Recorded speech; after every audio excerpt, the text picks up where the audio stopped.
नमस्कार. प्राईम टाईममध्ये मी विशाल पाटील आपल्या सगळ्यांचं स्वागत करतो. संपूर्ण दिवसभरातील महत्त्वाच्या म्हणजेच प्राईम बातम्या आपण या बातमीपत्राच्या माध्यमातून पाहणार आहोत. आणि या क्षणाची सर्वात प्राईम आणि मोठी बातमी ती म्हणजे राज्य मंत्रिमंडळ विस्ताराला अखेर मुहूर्त मिळालाय.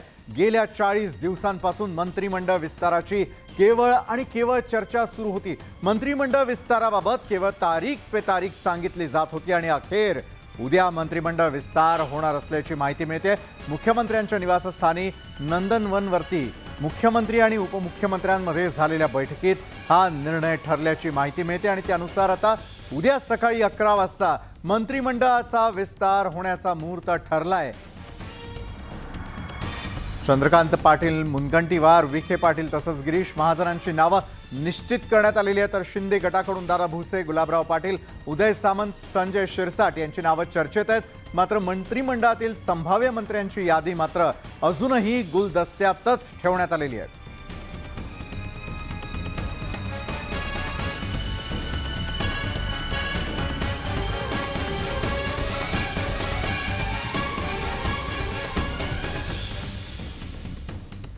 तर आतापर्यंत कधी एकदा मंत्रिमंडळाचा विस्तार होतोय याची वाट बघून अखेर गाडी जी आहे ती रुळावरती येताना दिसतेय. मात्र एकनाथ शिंदे आणि फडणवीसांच्या या ईडी एक्सप्रेस मध्ये म्हणजेच मंत्रिमंडळामध्ये नेमकी कोणकोणती नावं आहेत, कोणकोणते डबे जोडले जाणार आहेत ते देखील आपण पाहणार आहोत. तर उद्याची मंत्रिमंडळाची असलेली एक्सप्रेस जी आहे ती नेमकी किती डब्यांची असणार आहे तेही पाहणं तितकंच उत्सुकतेचं ठरणार आहे. एकंदरीतच ही ईडी एक्सप्रेस जी आहे तिची पूर्ण मदार जी आहे ती कुणाकुणावरती आहे हे अर्थात जाहीर आहे. स्टेअरिंग जे आहे ते एकनाथ शिंदे आणि देवेंद्र फडणवीस या दोघांच्या देखील हातामध्ये आहे. आणि यामध्ये आता कुठले डबे जोडले जाणार आहे त्यावरती आपण नजर टाकूयात. पहिलं आणि महत्त्वाचं नाव ते म्हणजे चंद्रकांत दादा पाटील. हा डबा का महत्त्वाचा या ईडी एक्सप्रेससाठी? कारण भाजपच्या केंद्रीय नेतृत्वाचा त्यांच्यावरती मोठा विश्वास आहे. पक्ष संघटनेत आणि संघात प्रदीर्घ काम त्यांनी आजपर्यंत केलेलं आहे. दुसरं नाव येतं ते अर्थातच राधाकृष्ण विखे पाटील यांचं देखील. आणि त्यानंतर ही एक्सप्रेस जी आहे त्यामध्ये आणखी काही महत्त्वाचे डबे जोडले गेलेले आहे. तर त्यातलं पुढचं आणि महत्त्वाचं नाव ते म्हणजे सुधीर मुनगंटीवार. कारण राज्याचे माजी अर्थमंत्री होते ते, राज्याचे माजी वनमंत्री देखील आणि मंत्रिपदांवरती असताना प्रशासनावरती असलेली मजबूत पकड हे नाव अतिशय महत्त्वाचं आहे. आणि त्यानंतर दुसरं नाव येतं या डब्यांपैकी ते म्हणजे गिरीश महाजन यांचं. कारण भाजपचे संकटमोचक म्हणून अनेक वेळा गिरीश महाजन यांनी आपली कामगिरी जी आहे ती बजावून दाखवलेली आहे. त्यानंतर पुढचा आणि महत्त्वाचा आणखी एक डबा तो म्हणजे अतुल सावे आणि दुसरा आणखी एक डबा ते म्हणजे सुरेश खाडे. त्यानंतर आणखी काही डबे या ईडी एक्सप्रेसमध्ये त्याकडे नजर टाकूयात. मंगल प्रभात लोढा हे पुढचं नाव येतं कारण पक्षाच्या अनेक जबाबदाऱ्या त्यांनी सक्षमपणे आजपर्यंत पेललेल्या आहेत. त्यानंतर नाव येतं ते रवींद्र चव्हाण यांचं. तर ईडी टीमपैकी देवेंद्र फडणवीस म्हणजेच फडणवीस गटाकडून भाजपकडून असलेली नावं आपण पाहतोय. रवींद्र चव्हाणांनंतर पुढचा आणखी एक महत्त्वाचा डबा तो म्हणजे विजय कुमार गावित. त्यानंतर शिंदे गटातील डब्यांची सुरुवात होते. त्यामध्ये पहिलं आणि महत्त्वाचं नाव येतं ते म्हणजे गुलाबराव पाटील यांचं. कारण त्यांनी देखील आजपर्यंत शिंदे गटाची जबाबदारी योग्य रीतीनं पार पाडलेली आहे. आणि त्यापूर्वी म्हणजेच शिंदे गटाकडे जाण्याआधी शिवसेनेत असतानाही अनेक वेळेला महत्त्वाच्या जबाबदाऱ्या त्यांनी पार पाडलेल्या आहेत. गुलाबराव पाटलानंतर पुढचा डबा जोडला जातोय तो म्हणजे दादा भुसे हे नाव. आजपर्यंत शेतकऱ्यांचं प्रतिनिधित्व असेल, कृषी मंत्रीपद असेल ते तर दादा भुसेंनी भूषवलेलं आहे. मात्र उद्याच्या मंत्रिमंडळ विस्तारामध्ये देखील हा डबा निश्चितच जोडला जाणार याविषयी कुठल्याही प्रकारची शंका यावेळेला उपस्थित होत नाही. दादा भुसेंपाठोपाठ नाव जोडलं जातं ते म्हणजे संजय शिरसाट यांचं. तर संजय शिरसाटांपाठोपाठ शेवटचा आणि अतिशय महत्त्वाचा डबा जो आजपर्यंत म्हटला जातो तो म्हणजे उदय सामंत. उदय सामंतांनी यापूर्वी उच्च व तंत्र शिक्षण मंत्री पद जरी भूषवलेलं असलं तरी देखील शिंदे गटाची जुळवणी होत असताना मात्र उदय सामंतांनी यातही महत्त्वपूर्ण जबाबदारी जी आहे ती पार पाडलेली आहे. त्यामुळे अशा प्रकारची असेल ही ईडी एक्सप्रेस. आणि ईडी एक्सप्रेस नंतर ज्यांचा मंत्रिमंडळामध्ये समावेश होताना दिसतोय त्यांचं देखील आजपर्यंत असलेली कारकीर्द जाणून घेणं हे अत्यंत महत्त्वाचं आहे. सगळ्यात पहिलं नाव येतं ते म्हणजे चंद्रकांत पाटील यांचं देखील. त्यांचा मंत्रिमंडळामध्ये का समावेश होणार आहे तर भाजपच्या केंद्रीय नेतृत्वाचा मोठा विश्वास हा त्यांच्यावरती आहे. पक्ष संघटनेमध्ये आणि संघातही प्रदीर्घ काम चंद्रकांत दादा पाटील यांनी आजपर्यंत केलेलं आहे. तर प्रदेशाध्यक्ष म्हणून सरस कामगिरी त्यांनी आजपर्यंत करून दाखवलेली आहे.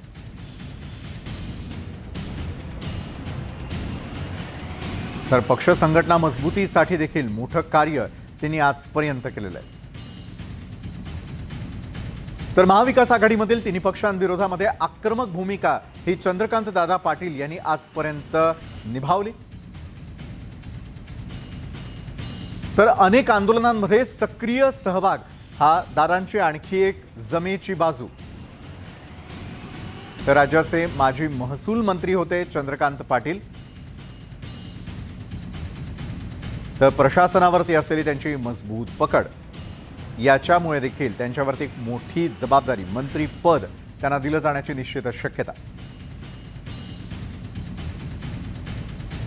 त्यानंतर पुढचं नाव येतं सुधीर मुनगंटीवार यांचं. राज्याचे माजी अर्थमंत्री आणि राज्याचे माजी वनमंत्री म्हणून त्यांनी काम पाहिलेलं आहे. तर मंत्रिपदावरती असताना प्रशासनावरती मजबूत पकड ही देखील त्यांची जमेची बाजू. तर विदर्भातील भाजपचा मोठा चेहरा म्हणून सुधीर मुनगंटीवार यांच्याकडे पाहिलं जातं. विदर्भामधील कार्यकर्त्यांशी त्यांचा असलेला संपर्क, जनसंपर्क हा देखील अतिशय महत्त्वाचा आहे. तर भाजपचे आक्रमक नेते म्हणून त्यांची स्वतःची एक वेगळी ओळख आहे. तर आजपर्यंत सभागृहात भाजपची जोरकसपणे बाजू देखील त्यांनी मांडलेली आहे. तर महाविकास आघाडी सरकार विरोधामध्ये अनेक आंदोलनांमध्ये थेटपणे सहभाग सुधीर मुनगंटीवार यांचा पाहायला मिळाला.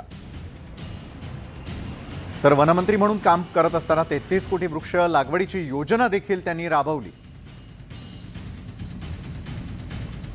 त्यानंतरचं आणखी एक मोठं आणि महत्त्वाचं नाव येतं ते म्हणजे गिरीश महाजन यांचं. राज्याचे माजी जलसंपदा मंत्री म्हणून त्यांनी आजपर्यंत काम पाहिलं. प्रशासनावरती त्यांची मजबूत पकड आहे. उत्तर महाराष्ट्रामधल्या भाजपचा सर्वात मोठा चेहरा ही गिरीश महाजन यांची आणखी एक ओळख. तर तळागाळातील कार्यकर्त्यांशी त्यांचा थेट असलेला संपर्क.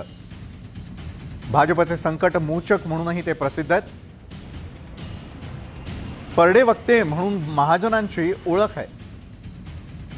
तर महाविकास आघाडी सरकारविरोधात सभागृहामध्ये आक्रमक भूमिका त्यांनी बजावली. तर महाविकास आघाडी विरोधात रस्त्यावरील अनेक आंदोलनांमध्ये थेटपणे गिरीश महाजन हे रस्त्यावरती उतरून सहभागी झालेले दिसले.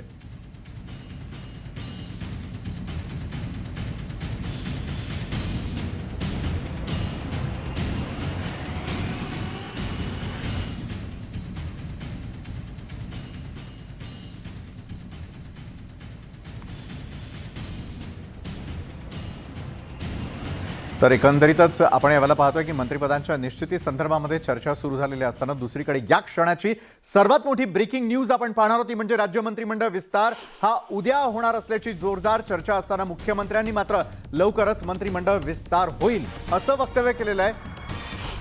तर राज्यपालांना भेटलेलो नसल्याचं देखील त्यांनी अद्यापर्यंत सांगितलेलं आहे. उद्या शिंदे गटातील आमदारांशी चर्चा झाल्यानंतर मंत्रिपदं कुणाला द्यायची याची नावं देखील निश्चित होतील असंही मुख्यमंत्र्यांनी नांदेडमध्ये म्हटलेलं आहे. दरम्यान राज्य मंत्रिमंडळ विस्तारावरून शिवसेना पक्षप्रमुख उद्धव ठाकरे आणि अजित पवारांनी जोरदार टोला देखील लगावलेला आहे.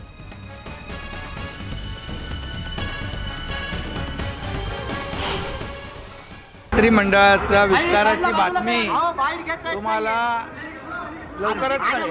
अरे बाबा, तुम्हाला सगळं उद्या कळेल. आता बातमी आलेली की उद्या कदाचित विस्तार होणार.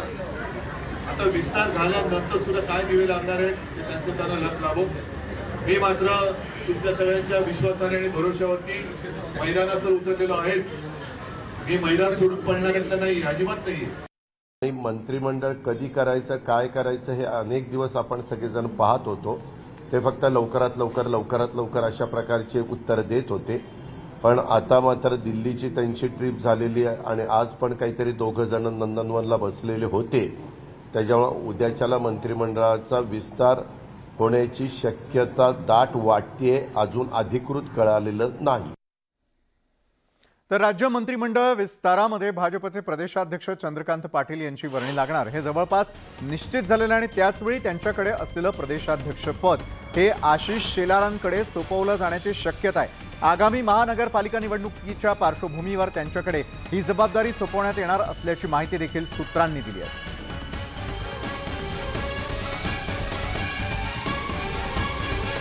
तर त्यांच्यावरती ही जबाबदारी नेमकी का सोपवली जाणार आहे याकडे एक नजर टाकूयात. आगामी मुंबई पालिकेच्या दृष्टीनं निर्णयाची शक्यता आहे. तर शेलारांवरती आधीच मुंबई आणि नवी मुंबईची देखील जबाबदारी आहे. 2024 विधानसभा निवडणुकीच्या दृष्टीनं संघटनेची जबाबदारी देखील, त्यामुळेच शेलारांची निवड करण्यात आल्याची शक्यता. मराठा चेहरा म्हणून शेलार हे प्रदेशाध्यक्षपदी देखील आपली जबाबदारी सांभाळू शकतील. भाजपमधील महत्त्वाचा मराठा चेहरा म्हणून त्यांनी स्वतःची आपली एक वेगळी ओळख आजपर्यंत निर्माण केलेली आहे. आशिष शेलार फडणवीसांच्या जवळचे आहेत, तर दिल्लीतल्या वरिष्ठ नेत्यांच्याही ते जवळचे आहेत. फडणवीसांच्या तोडीचे नेते अशी देखील त्यांची ओळख. तर आक्रमक नेते म्हणूनही शेलार यांची ओळख आहे.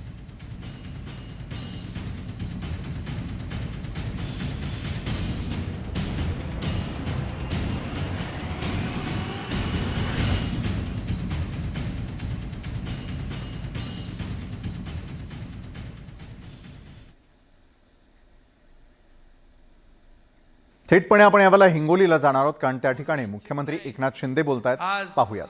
या राज्यामध्ये मी मगाशी म्हटल्याप्रमाणे सर्वसामान्यांचं सरकार आलेलं आहे.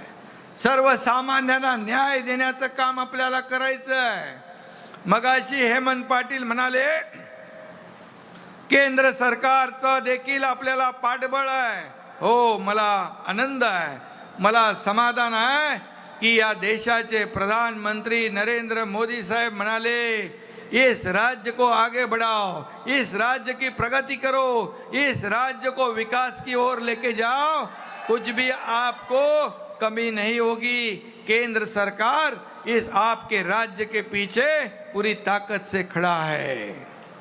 गृहमंत्री महोदयांनी देखील ज्यांच्याकडे सहकार खातं आहे त्याने देखील सांगितलंय की या राज्याला विकासासाठी काही कमी पडू देणार नाही. आणि म्हणून राज्य आणि केंद्र सरकार मिळून हे डबल इंजिनचं सरकार आहे. मी काल नीती आयोगाच्या बैठकीत होतो. हजारो कोटींचे प्रस्ताव आपण केंद्र सरकारला पाठवलेत आणि मला विश्वास आहे की राज्याचे प्रस्ताव केंद्र सरकार मान्य करेल आणि आपल्या राज्याला मोठी मदत त्या माध्यमातून होईल. हा विश्वास मी या ठिकाणी व्यक्त करतो. यामध्ये मगाशी हेमंत पाटील म्हणाले, संतोष बांगर म्हणाले की या भागामध्ये अतिवृष्टीमुळे नुकसान झालेलं आहे. या शेतकऱ्यांना आपल्याला मोठी मदत करण्याची आवश्यकता. मी आपल्याला विश्वास देऊ इच्छितोय. मी येताना देखील शेतीचं झालेलं नुकसान पाहिलंय. मी ज्या ज्या ठिकाणी ज्या ज्या जिल्ह्यामध्ये जातो त्या ठिकाणी सर्व विभागाची आढावा बैठक देखील घेतो आणि शेतीचं झालेलं नुकसान देखील प्रत्यक्ष बांधावर जाऊन पाहतो. मी आजही ते काम केलेलं आहे आणि तुम्हाला मी विश्वास देतो या शेतकरी आपला बळीराजा आहे, हा आपला अन्नदाता आहे.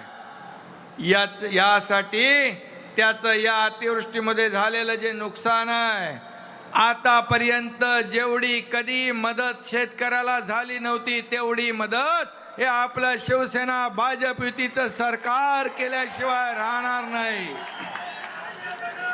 हा विश्वास आपल्याला मी या ठिकाणी देऊ इच्छितो. त्याचबरोबर आपल्याला जे काही आज आपण काही मागण्या या ठिकाणी केलेल्या आहेत,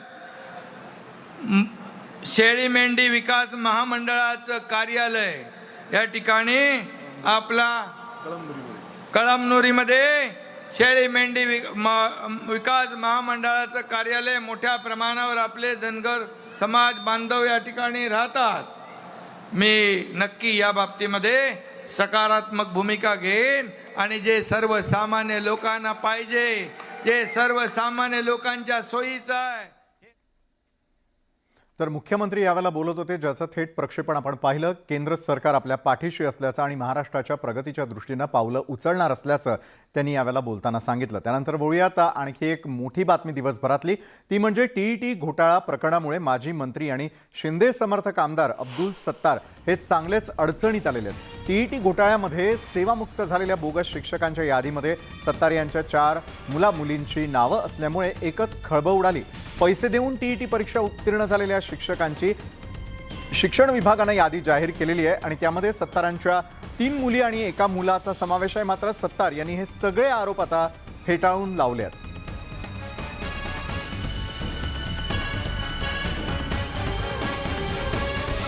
तर दिवसभर चर्चा होती ती गैरव्यवहार प्रकरणामध्ये विद्यार्थ्यांच्या असलेल्या नावांसंदर्भातली. माझ्या मुलांनी आता LLBचा एक्झाम दिला, तो कधी TETला बसलाच नाही तरी नाव येतं, तर इथं फार मोठी बहादुरी आहे. राहिला प्रश्न 2 मुलीचा, तर दोन्ही मुली माझ्या ज्या आहे ते अपात्र आहे. मी अशी यादी सर्वांना दाखवली, तुम्हालाही दाखवतो का हे जे पुणे राज्य परीक्षा परिषद आयुक्ताच्या सहीचा जो आहे तो खरा मानायचा, तर तुमच्याकडे जो रिपोर्ट आलेला आहे तो खरा मानायचा. मला याच्यामधली पहिली संभ्रम आहे. नंबर मग त्या आमच्या मुली गुन्हेगार आहेत, त्यांचे तर ते इंडिपेंडंट आहे, त्यांचं लग्न झालेलं आहे, त्यांना 1-1, 2-2 मुलं बाळ आहे. तर आता मी त्यांच्याकडे कोणती परीक्षा देऊ लागला, काय देऊ लागला ते बी कधी मीच विचारणार. तर म्हणजे एकत्रित कुटुंब नाही आहे ते, त्यांच्या बिचारे इंडिपेंडंट आहे, लग्न झालं, त्यांचे परिवार चांगले चालू आहे. आणि त्यांनी याच्यामध्ये केलं असेल तर शिक्षण अधिकारी शिवाय तुम्हाला याच्यामधला उत्तर कोणीही देऊ शकत नाही, कोणीही नाही. आता हे कोणी केलं, कशामुळं केलं, याच्या पाठीमागचे षडयंत्र कोण आहे, कशासाठी केलं याची तपास करण्यासाठी मी एकतर आमचे एज्युकेशनचे जे सचिव आहे त्यांच्या माध्यमातून आणि मुख्यमंत्री, आता तर मंत्री नाही आहे, याच्याशिवाय कोणी दोघांशिवाय चौकशी करू शकत नाही. आणि चौकशीमध्ये हे सर्व दूधचं दूध आणि पाणीचं पाणी होईल आणि जो खरा गुन्हेगार आहे तो समोर येईल. दरम्यान विरोधकांनी मात्र अब्दुल सत्तारांवरती जोरदार टीकास्त्र सोडलंय. संदर्भात सरकारच्या वतीनं चौकशी चालू असताना यामध्ये संभाजीनगर जिल्ह्यातील आमदार अब्दुल सत्तार यांच्या मुलींचेही नाव या घोटाळ्यामध्ये आलेले आहे. निश्चित या सगळ्या प्रकरणाची आणखी सखोल चौकशी होण्याची गरज आहे आणि अब्दुल सत्तारांचा सुद्धा या TETच्या घोटाळ्यात कुठं संबंध आहे का याची सुद्धा इन्क्वायरी करण्याची गरज आहे. आणि अशा पद्धतीने TET घोटाळ्यात नाव आल्यानंतर यांचे बोगस प्रमाणपत्र स्वीकारणाऱ्या ज्या शैक्षणिक संस्था याच्यावरही कारवाईची गरज आहे. म्हणून सरकारने या सगळ्या बाबीची एक सखोल चौकशी करावी. सरकार त्यांचंच आहे. आता अब्दुल सत्तारांना कदाचित शिक्षण मंत्रीच करतील आता बघू, म्हणजे काय सगळ्याच मग त्याच्या निकालच लागायचा प्रश्न आहे. कसं आहे की अशी राज्यात अस्थिरता निर्माण झाली की मग अशा प्रकारचे घोटाळे वगैरे कुणाला वेळच नसतो बघायला. सरकार कोण, मंत्री कोण होणार, कुठल्या मंत्र्याला काय खातं होणार तेच बघायचं, बाकीच्या सगळ्या गोष्टी लपून जातात. आणि त्यामुळं मला वाटतं की राज्यामध्ये जी एक परंपरा होती एक चांगल्या प्रशासनाची ती कुठेतरी नष्ट व्हायला लागलेली आहे. तसं माझं म्हणणं अब्दुल सत्तारांच्या बाबतीत असं आहे की ते आमचे जुने मित्र आहे. त्यांना मी सांगणार की तुम्ही उगाच बडबड करू नका, शांत राहा. जे काय असेल चौकशी तुम्ही सरकारला सांगा, CID चौकशी करायला लावा आणि त्या चौकशीतून काय होतं पहा. नसेल तुमच्यावर तर मुक्त व्हा तुम्ही या आरोपातून, असं माझं त्यांना सल्ला आहे. कारण ते माझे जुने मित्र आहेत म्हणून मी त्यांना प्रेमाने सल्ला देतो. अब्दुल सत्तारांनी सांगितलं की हे दादांत बिनबुडाचे आरोप आहेत वगैरे वगैरे. माझं त्या संदर्भामध्ये एवढंच म्हणणं आहे की आरोप होत आहेत त्यावेळेस चौकशी झाली पाहिजे. चौकशी अतिशय पारदर्शकपणे झाली पाहिजे आणि वस्तुस्थिती महाराष्ट्राच्या जनतेच्या समोर आली पाहिजे की नक्की अब्दुल सत्तार म्हणतायत ते खरं आहे का, ज्या चॅनलनी ते वृत्त दाखवलेलं आहे ते खरं आहे, हे ताबडतोब सरकारने सांगितलं पाहिजे. आणि याबद्दल आता अधिवेशनच आहे तर अधिवेशनामध्ये आम्ही त्याबद्दलचा जाब विचारू. तर अब्दुल सत्तार यांच्या मुलामुलींनी TET पात्रतेबाबतचं कोणतंही पत्र सादर केलं नसल्याचं शिक्षणाधिकारी आणि शिक्षण उपसंचालकांनी आता स्पष्ट केलेलं आहे. याबाबतचं पत्र हे शिक्षणाधिकारी आणि शिक्षण उपसंचालकांनी जारी केलं. अब्दुल सत्तार यांच्या मुलामुलींनी कोणताही लाभ घेतला नसल्याचंही शिक्षणाधिकारी आणि शिक्षक उपसंचालकांनी आता स्पष्ट केलेलं आहे.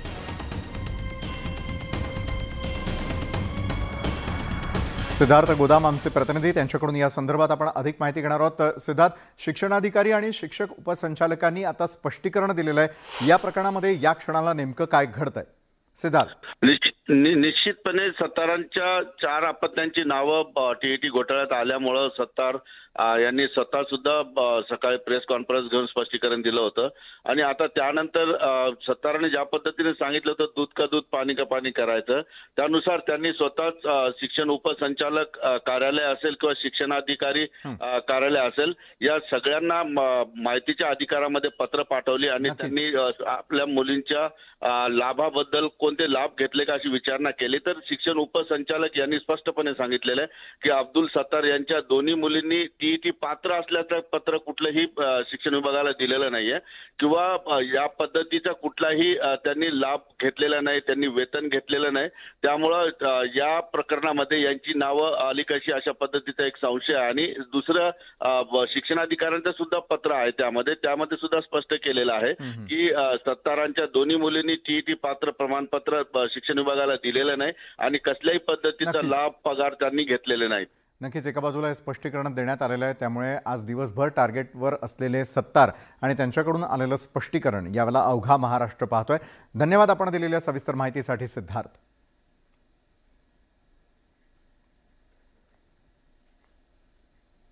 शिवसेनेकडून निवडणूक आयोगाकडे आता कागदपत्र सादर करण्यात आलेली आहेत. शिवसेनेकडून पदाधिकाऱ्यांची शपथपत्र निवडणूक आयोगाकडे सादर करण्यात आल्याची सूत्रांनी माहिती दिली. सुप्रीम कोर्टाच्या आदेशानुसार ठाकरेंच्या शिवसेनेकडून महत्त्वाची कागदपत्र आणि दस्तावेज निवडणूक आयोगाकडे सादर करण्यात आलेली आहेत. दरम्यान आयोगाला सादर केलेल्या दस्तावेजांबाबत प्रचंड गुप्तता पाळण्यात आलेली आहे. शिवसेना पक्ष आणि धनुष्यबाणासाठी उद्धव ठाकरे आणि शिंदे गटामध्ये आता सामना सुरू झालेला असून सेनेसाठीची ही लढाई आता निवडणूक आयोगासमोर लढली जाणार आहे. यावर विधिमंडळ आणि पक्ष यांची कार्यपद्धती वेगळी असून आम्हाला न्याय मिळेल अशी प्रतिक्रिया शिवसेनेच्या अनिल देसाई यांनी दिली आहे.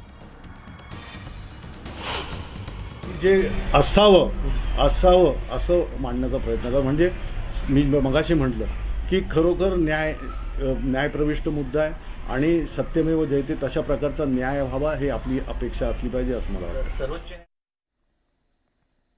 शिवसेना पक्षप्रमुख उद्धव ठाकरे यांच्या उपस्थितीमध्ये नाशिकमधील राष्ट्रवादीचे आमदार माणिकराव कोकाटे यांचे बंधू भारत कोकाटे यांनी आपल्या कार्यकर्त्यांसह शिवसेनेमध्ये प्रवेश केला आहे. यावेळी उद्धव ठाकरेंनी शिंदे गटावर घणाघाती टीका केली आहे. 2 जण दिल्लीला चक्रा मारतायत पण पाळणा काही हलत नसल्याचा टोला त्यांनी लगावला. आता मी मैदानात उतरलोय, पळणार नाही, निष्ठा आणि पैसा अशी ही लढाई झालेली आहे असंही उद्धव ठाकरे म्हणाले.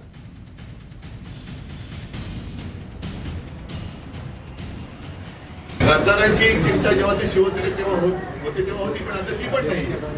कारण आज पेपरमध्ये तुम्ही बातमी वाचली असाल की जे गद्दार तिकडे गेले त्यांच्या मतदारसंघात आता कमळ फुलवण्याची भाषा सुरू झाली. म्हणजे याचा वापर काय केला जाणार आहे हे त्यांच्याकडे लक्षात घ्यायला पाहिजे.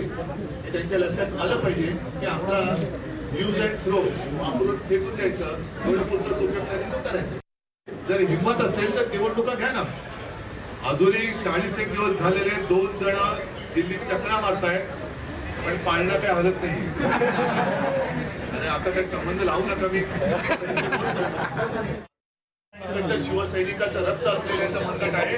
याच्या हातातला भगवा खेचणं तर दूरच, पण जर भगव्याला हात लावायचा जरी प्रयत्न केला तर पाहिजे ताकद तुमच्यामध्ये आहे.